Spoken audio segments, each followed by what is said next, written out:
कैसे हैं आप सभी? आई होप अच्छे होंगे, राइट? चलिए मैं योगिता प्रजापति चैनल पे आप सभी स्वागत करती हूँ और आज मैं आपके लिए लेकर एक्सरसाइज 6.2 का क्वेश्चन नंबर 9। तो प्लीज ध्यान समझिएगा, साथ ही लाइक शेयर करना मत भूलिएगा। ओके बच्चों, आइए स्टार्ट करते हैं। देखिए क्या कहना है इस क्वेश्चन में।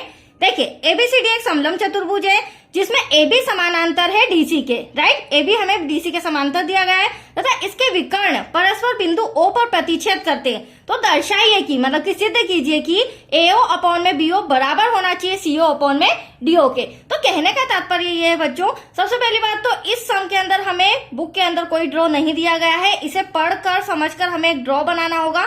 तो आप देख सकते हैं ABCD मैंने एक समलंब चतुर्भुज बनाया है, राइट? फिर हमें क्या कहा गया है, जिसमें AB समांतर होना चाहिए DC के। तो आप देख सकते हैं ये AB रेखा किसके समानांतर है? DC के। तथा इसके विकर्ण AC और BD बिंदु O पर प्रतिच्छेद करते हैं। तो आप देख सकते हैं बिंदु O पर ये प्रतिच्छेद करते हुए जा रहे हैं। अब हमें सिद्ध करके बताना है AO अपॉन में BO बराबर होना चाहिए CO अपॉन में DO के। तो आया आपको समझ में? ये दोनों विकर्ण हमें आपस में बराबर सिद्ध करके बताना है। तो आइए स्टार्ट करते हैं। सबसे पहले लिखेंगे दिया है। क्या दिया है बच्चों? दिया है ABCD एक समलंब चतुर्भुज है जिसमें जो AB रेखा है वह DC के समांतर है। तो यहां हम लिख देते हैं AB समांतर है DC के। That's clear? यह हमें दिया गया था इंफॉर्मेशन, ये लिख दिया मैंने। अब सिद्ध करना है। क्या सिद्ध करना है? तो आप देख सकते हैं हमें क्लियरली बताया है AO अपॉन में BO बराबर होना चाहिए CO अपॉन में DO के। That's clear? चलिए अब हम सॉल्यूशन करते हैं। देखो सबसे पहली बात तो बच्चों ये हमें चतुर्भुज वाला सम दिया गया है, बट जो हमारा चैप्टर है वो तो त्रिभुज से रिलेटेड है। तो यहाँ पे भी हम क्या लेंगे? ट्राइंगल लेंगे। और वो वाला कौन सा ट्राइंगल लेंगे?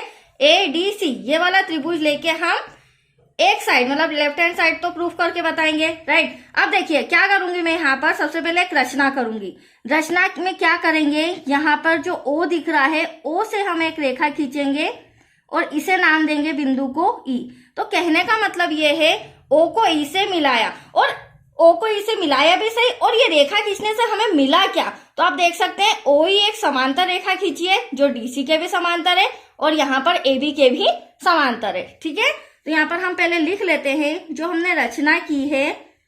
रचना में हम लिखेंगे O को E से मिलाया, और जब O को E से मिलाया, मैंने रेखा ही इस तरह से समानांतर खींची है, तो हमें क्या मिला? यहाँ पर हमें प्राप्त हो रहा है OE समांतर है AB के।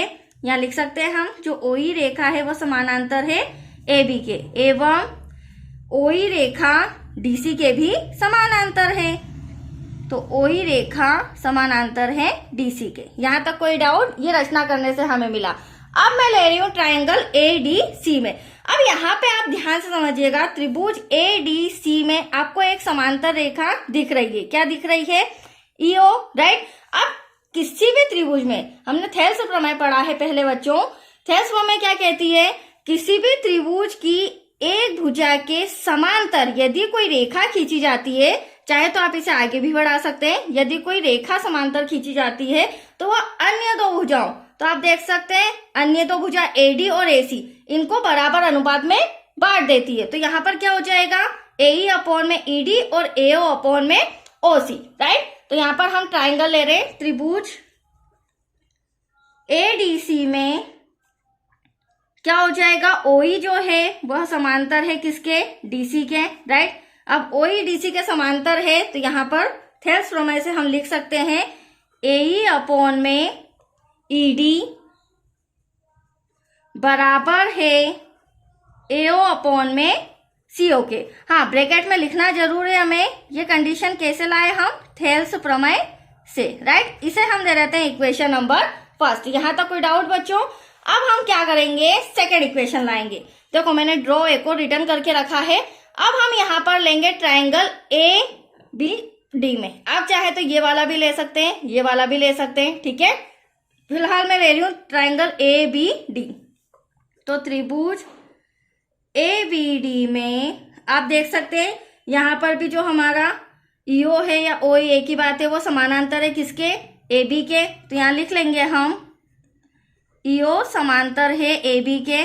अब यहाँ पे भी अगर मैं इस ट्राइंगल ए बी डी की बात करूं तो यहाँ पर भी थेल्स प्रमेय के अकॉर्डिंग ये जो तीसरी भुजा है, इस भुजा के समांतर एक रेखा खींची गई है, तो वह अन्य दो भुजाओं ए बी और एडी को बराबर अनुपात में बांट देती है। तो यहाँ पे भी थेल्स प्रमेय फॉलो होगी और यहाँ पर भी क्या हो जाएगा, ए अपॉन में ई डी, क्या लिखेंगे बच्चों, ए ई अपॉन में ई डी बराबर है किसके, यहां पर आ जाएगा हमारा बीओ अपॉन में डीओ के।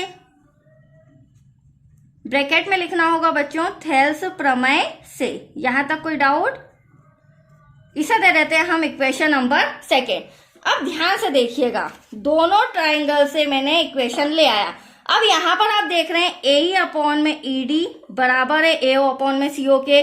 यहाँ पर भी इक्वेशन सेकेंड में ए अपॉन में ई डी बराबर है बी अपॉन में डीओ के। तो कहने का तात्पर्य ये है बच्चों, बायां पक्ष हमारा आपस में बराबर है तो इसका दायां पक्ष भी क्या होगा, आपस में बराबर। तो समीकरण 1 से हम ए अपॉन में सीओ लेंगे, समीकरण 2 से हम बीओ अपॉन में डीओ ले लेंगे और आपका आ जाएगा आंसर, राइट। तो चलिए लिखते हैं समीकरण 1 व 2 से।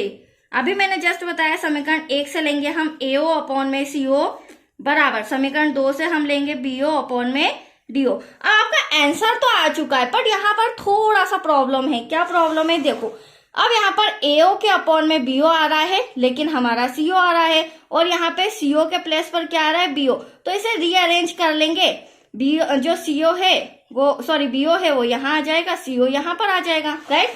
तो रीअरेंज हम कर सकते हैं, क्यों कर सकते हैं, क्योंकि ये आपस में क्या है, बराबर है। तो एओ अपॉन में B O equals to C O upon में D O, that's your answer. Last में लिख देंगे इति सिद्धम। तो आया आपको समझ में बच्चों, बहुत ही अच्छा सम था, कंप्लीट हो चुका है। अब नेक्स्ट वीडियो मिलेगा इस एक्सरसाइज का लास्ट सम 10 नंबर का, ओके।